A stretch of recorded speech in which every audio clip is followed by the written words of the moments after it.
the Morning Hustle. Hey, Crack L'Oreal. And listen, man, money is always going to be the motive. And we got our very own city girl, JT. That's Jini Thorton in the building. And what is this about money ruining relationships out here?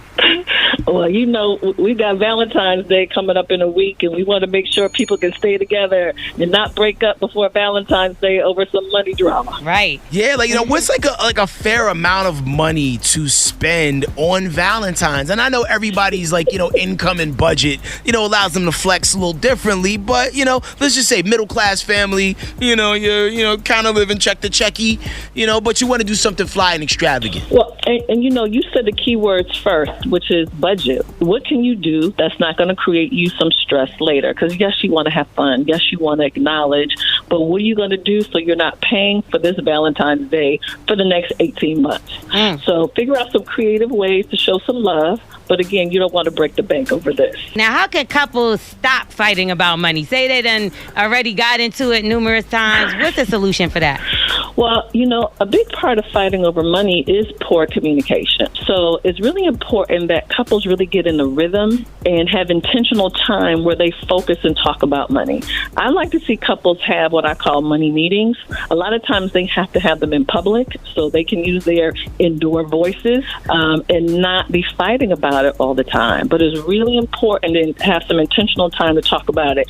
You also want to know what your couple's priorities are, because, you know, you got these two different people who've been living these two different lives. Like, how do you come together about money when you've had very different experiences about money? You got to get on the same page. No doubt. Now, when you hear about infidelity in relationships, people stepping out on the relationship, but financial infidelity, what is the classification of that? Hey, Crack, it's a real thing. Financial infidelity is a real thing. That can look like everything from hiding purchases. You have some debt that your mate doesn't know about. You have some accounts or assets that your mate doesn't know about. Maybe you're helping your family or friends, even your children, and your mate doesn't know about it. So financial infidelity is a real thing. And you think people fight about money more than anything. Sex, chores, kids. Money is the number one thing that couples fight about. I feel like my girl cheating on me with Jeff Bezos because Amazon stays sending boxes to my house that I didn't order. Well, he's single now, ain't he? That's her man, right? Feel like it. Well, listen, how do you handle the topic of money when you're dating? I know we had somebody call in, I believe, and they was in a new relationship, and she was scaring guys away because she was making more than them. So when is a good time to even bring something like money up? Well, I think the level of relationship determines the level of money conversation. So when you first meet somebody, I don't think it's like, what's your credit score or how much do you make? But I think it's something that you have to gradually work up towards, because obviously it's important because you want to know what their goals are, how they handle money. But it also gives you an opportunity to kind of pay attention to people, their spending habits, how they're interacting with their friends and family as it relates to money.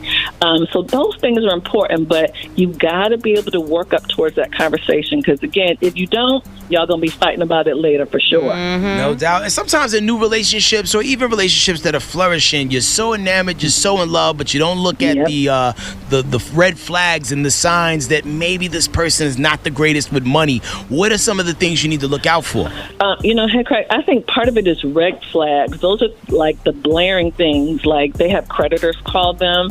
But I think I'm looking for the pink flags, the things that may be just a little less obvious. So those are things like maybe they're not opening their mail. They got piles of mail everywhere. That's me. Every time but you look it be up, junk, though, Jini. It be a lot of junk I mail. don't know. Not always, L'Oreal. Not all the time. That's a sign. Do they have relatives that are always borrowing money from them? Are they always borrowing money from other people?